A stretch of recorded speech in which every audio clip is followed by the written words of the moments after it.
Assalamualaikum warahmatullahi wabarakatuh. My name is Izzah Sofea binti Johari, metric number 1202856. Today I will present about contemporary issues and approaches of dakwah organization. I choose the mental health issue that addressed by MIKE and MIASA organization.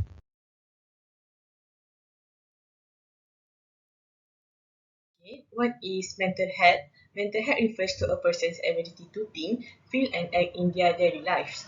Mental health issues are among the major issues that occur to the community inside or outside of the country. Mental health stems from a variety of such things and will definitely affect a person's physical health, quality of life, and productivity. I choose this issue as a main topic because in line with the progress of our developing country nowadays, mental health problems are increasing from years to years, especially in pandemic COVID-19. Malaysia recorded 468 suicides in the period from January to May this year compared to 631 cases last year. The Ministry of Health also found that in the period from January to December 2020, a total of 1,080 cases of suicide attempts were reported. Mental health in Islamic perspective. First, Islam places a great emphasis on the health of body because it is a trust that Allah has given to all His servants to be taken care of properly. Rasulullah SAW also said, which means, indeed, you have a responsibility to fulfill the rights of your body. Hadith narrated by Bukhari. Mental health also in line with the content of democracy Sharia, where Islam requires human beings to take care of five things, which is preservation of faith, life, intellect, lineage, and wealth. Okay, the first organization is the Malaysian Mental Care Association, or we call it as MICARE, was established at the end of 2017 and founded by Puan Arifah binti Cik Ahmad Tantowi and Encik Muhsin bin Zaidi. Among the objectives of MICARE's organization are eradicate the stigma of mental illness by providing authentic information to the public about mental health, correcting myths, and provide mental health services to the public. The second organization is Mental Illness Awareness and Support Association, or we call it as MIASA. It's a mental health advocacy and peer support NGO based in Selangor. It was founded in September 2017 by Puan Anita binti Abu Bakar and registered under Department of Registration of Societies Malaysia. MIASA's vision is to be the leading voice in mental health education in support of people with mental health disorders, and MIASA's mission is to promote mental health literacy and to raise awareness on mental health disorder. الآن التاريخ والأيديولوجي والعوامل التأسيس. أولاً المنظمة ميكان. قبل هذا تنشيط لمؤسسان هذه المنظمة وهو السيد زايد والسيدة عارفة في تقديم المساعدة الفورية لحالة الانتحار فقط. هذا لأنه في ذلك الوقت لم يوجد العديد من المنظمة الحكومية أو غير الحكومية الذي خاصة لتقديم المساعدة الفورية لحالة انتحار، وبسبب ذلك اتخذ المؤسسان خطوات لبناء منظمة غير حكومية الذي استعداد في العطاء المساعدة أو دعم الأفراد الذين لديهم مشاكل في الحياة. بالإضافة إلى ذلك، مع إنشاء هذه المنظمة أيضا بدأ المؤسسان في التركيز على نطاقين من القضايا، وهما قضية الانتحار وقضية الصحة العقلية. على سبيل المثال، توفر هذه المنظمة التعرض للصحة العقلية للمجتمع من خلال برامج التي يتم إجراؤها. يعتبر المؤسسان إنشاء هذه المنظمة كأحد التدابير لمعالجة المشاكل الصحة العقلية وتحدث حالة الانتحار في البلاد. الثانية، المنظمة مياسا.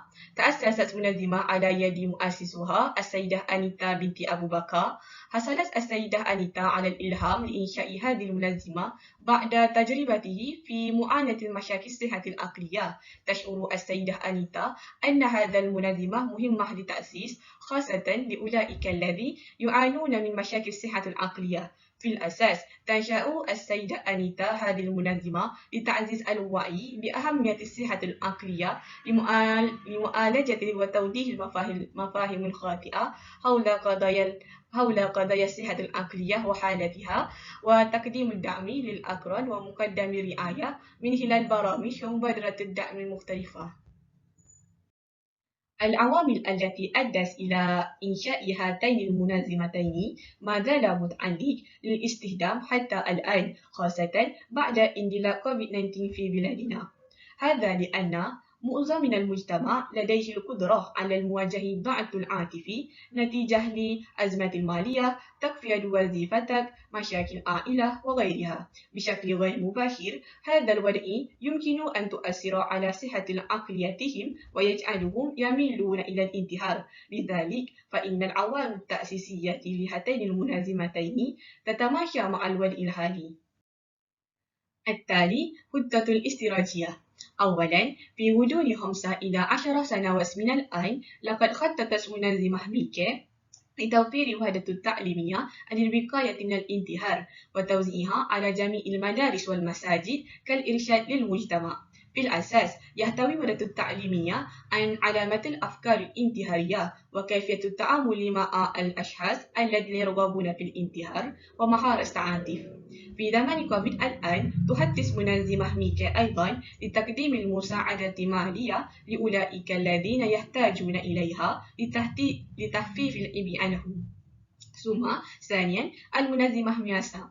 تحدث منظمة مياسا في غضون 5 إلى 10 سنوات من الآن لتقليل وصمة العار والحذف على التحيز والظلم، بحيث في النهاية الأفراد الذين لديهم مشاكل صحة العقلية مقبول في المجتمع لأنهم يستحقون نفس الفرص كشخص آخر. Okay, now the current issue and our organization approaches. First, Mika's organization.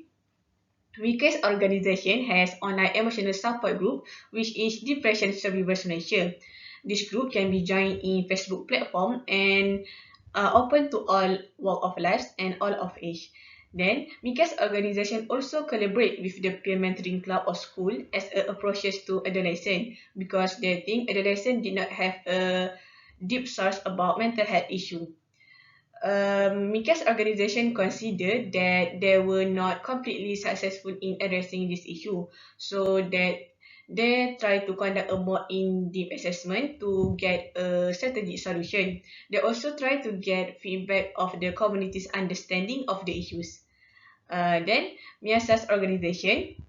Miasa's organization approached public, caregivers, and peers with awareness about mental health and mental health disorders. They also approach mental health care professionals, governments, policymakers, and employers by advocate an understanding of patients and their rights by providing patient perspective.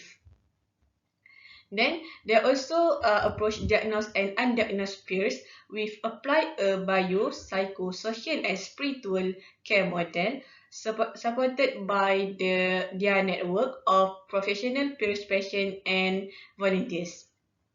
Lastly, Miasa's organization approach diagnosed peers with provide trainings and worship for peers to own their livelihoods. Miasa's organization consider that they completely successful in addressing this issue because they had developed a wide range of approaches for every parties. So now a little criticism from me about the organization of Miasa and Mike. I think both of the organization has their own advantage and disadvantage. Like Miasa have a holistic approach to all parties such as public, diagnosed and undiagnosed peers, caregivers, mental health care professional, governments, and also employment. Meanwhile, as I see, Mika's organization do not have a holistic approach like Miasa's organization.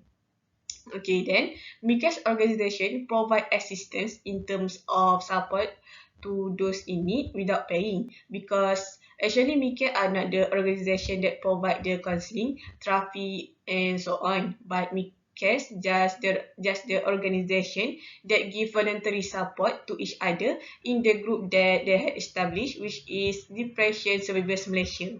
Meanwhile, NASA have provided the counseling, therapy, consultation, and so on. But for me, their fee is quite expensive, so I think it is hard for a lot of people to get their service.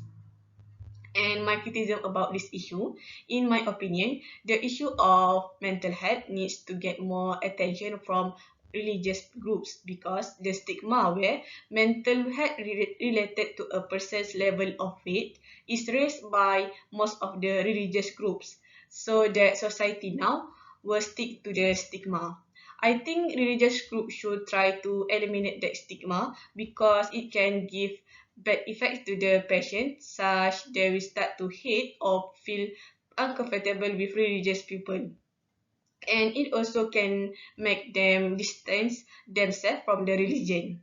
I think religious groups should more consult with psychiatrists or mental health professionals to get the correct information and facts about mental health. By that, we can avoid that all the bad effects and mental health problems can be resolved in a balanced way in terms of spiritual and physical.